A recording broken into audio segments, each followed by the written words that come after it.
Hey everyone, welcome back to my channel. In today's video, we are going to build a real-to-world Spring Boot application using the clean architecture approach. What basically we are going to do over here? We will break it down into multiple Maven modules for better maintainability and scalability. Let's say if we are having basically what we are going to achieve in this tutorial, we are going to see that how the multi-module architecture is basically working in Spring Boot application.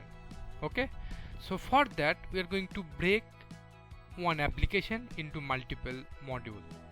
This clean architecture, actually this is a kind of separations of concerns. We will divide our application into 4 modules. Okay, one is the domain, then service, infrastructure and web. That can be any other things based on your needs, but here I'm going to demonstrate that how the thing is going on. Inside of the domain we can write some kind of domain activities, let's say some kind of DTOs or maybe some models.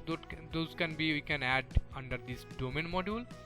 In the service layer, basically the name as suggested, we can keep our business logic, right? Whatever the business logic is there, so that maybe we can use over here under the service layer, service module.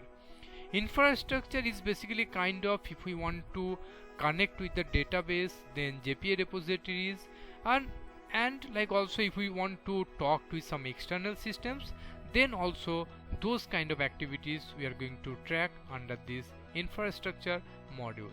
And finally the web module, this is the entry point where we are going to build or we are going to write a REST controller and Spring Boot main classes.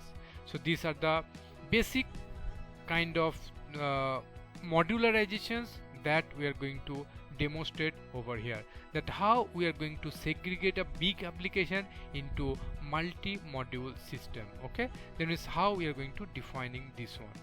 So first of all we need to create one Maven project. So if you see this one, so first of all we have created one folder over here. Under that we are creating this is the parent POM, which is basically contains all the modules, child modules. So here we are going to defining 4 modules, right? One is the domain, then service, then infrastructure and then web. Okay, so these are the child module. So this is the parent POM where basically we are going to defining all the models. So first of all here we are going to define the group, then artifact ID, then version and the packaging will be a POM. Okay, so here if you see under the models, this modules tag, we are going to define types of module. So this module stack contain these 4 modules, sub modules over here. Then we are going to use this Java version as 17. As a dependencies we are going to use this Spring Boot dependencies. Okay, so these are the basic things that we need to follow over here. Now if we go in the sub level, this domain basically, if you see, first of all let's see this POM file. So here we need to defining the group, then artifact ID, because this artifact ID will be over here, and for this is the parent artifact ID. Okay, this is the parent artifact ID, and for this model, for this domain model, the artifact ID will be this domain.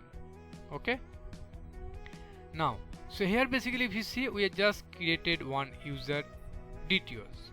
Here we are going to add more domain, but just to demonstrate that how these things are working individually, so just to not complex the things, right? Because in the real world application it will be huge, multiple many DTOs over there.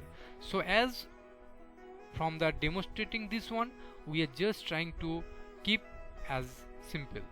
Okay, so just added one DTO over here. Okay, now we are going to see about the service module. So this service module define the under this service module basically we can keep service related logic. Okay, this one. Okay, so let's say just one dummy services I've created. If you see the POM file over here also, this here actually basically dependent on this domain module, correct, subdomain module. So under this service module, basically if you see here, we can easily access this user detail, and this user detail is basically contains under this domain, right? If you see this, so that means we are able to access this domain new user. Okay, so that means here we are going to pass some IDs, or let's say pass is as a null. Okay, we don't need to worry about it. So that means under this service module we have added this domain module. That's why we are able to access this domain entity over here. Okay, now if we talked about the infrastructure, let's see the POM. So here basically dependency is the domain, then H2 database and Spring Boot data JPA, because here basically we have used some kind of the entities. Okay, these are the entities that we have used, then repository also. Okay, so that's why we have used this dependency. And the final one, that web, which basically is the main things. So here if you see, we are using the service and then infrastructure, correct, and internally service using the domain, right? So here basically we have created all the controller. If you see this, that we have used this controller, then we have used this interface, correct, this service layer, this is coming from the infrastructure, then we have used this get user, correct. And if you see the POM file, we have used this service and the infrastructure dependencies, and as well as the Spring Boot starter, because we are using the REST controller over here. So this is actually that about this one. And also we have added this H2 database.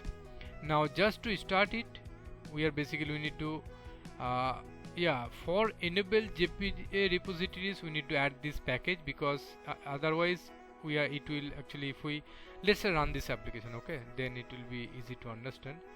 So once we will start this application, then it will start.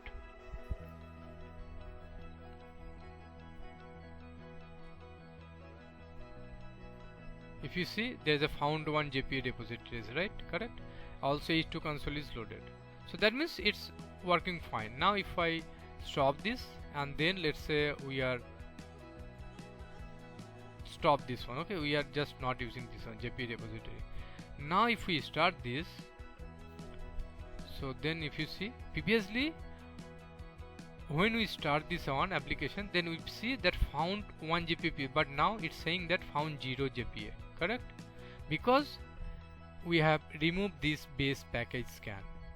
That's why it's not able to start this one, because as the packaging structure are defined for this one, so manually we need to add this base package, else it will causing issues. Now if we start this one again, it will get this one repository.